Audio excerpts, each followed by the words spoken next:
வணக்கம் தனுசு ராசி அன்பர்களே.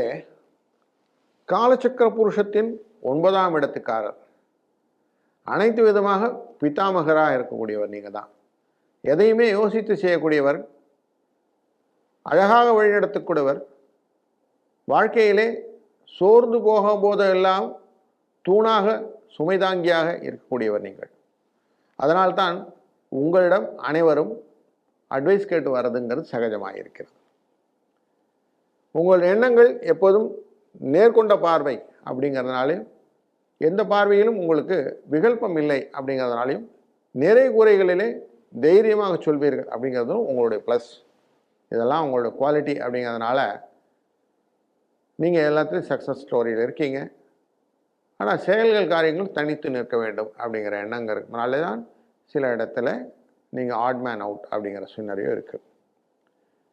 ராசிநாதன் உங்களை நேரடியாக பார்க்கக்கூடிய சூழ்நிலையும், ராசிநாதனுடன் தொடர்ந்து பார்த்து கொண்டிருந்த சூரியனானவர் மிதுன ராசியிலிருந்து கடகராசிக்கு செல்லக்கூடிய சூழ்நிலையும் இந்த வாரத்தில் இருக்கிறது. ராசியின் 8ஆம் இடத்துக்கு சூரியன் போவது அப்படிங்கிறது உடல் உபாதையை கொடுக்கும் அப்படிங்கிறதும் மனதில் கொள்ளுங்கள். அங்கே ஏற்கனவே உட்கார்ந்துருக்கிறது புதன் இருக்கிறாரு. அவர் வக்கரகதியே 19ஆம் தேதி அடைய போகிறார். அதனால் கொஞ்சம் பயத்தை கொஞ்சம் அதிகப்படுத்துவார் அப்படிங்கிறது தெரிகிறது. 9ஆம் இடத்திலே செவ்வாயும் கேதும் சேர்ந்து அமர்ந்திருக்கிறார்கள். காரியங்கள் எல்லாம் நீங்கள் முயற்சி செய்வீர்கள், ஆனால் தடைகளாக மாறிவிடும்.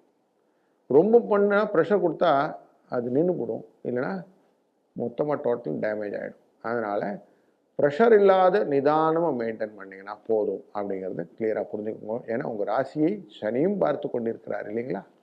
அதனால் கொஞ்சம் மெதுவாகத்தான் எல்லா வேலையும் நடக்கும் அப்படிங்கிறத கிளியராக புரிஞ்சுக்கிட்டா போதும். லாபம் எப்படி இருந்தாலும் கிடைச்சிடும், கவலைப்பட வேண்டாம். குருவின் அருளாலே லாபம் உங்களுக்கு உண்டாகும்.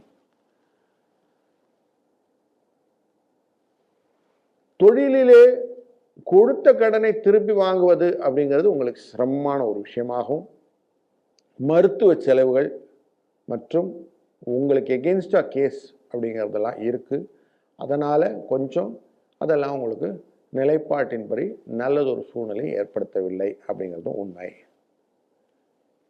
இந்த வாரத்திலே உங்கள் ராசியின் மகர ராசி 2ஆம் இடத்துலேருந்து மேஷராசி வரைக்கும் சந்திர பகவான் போகிறார்.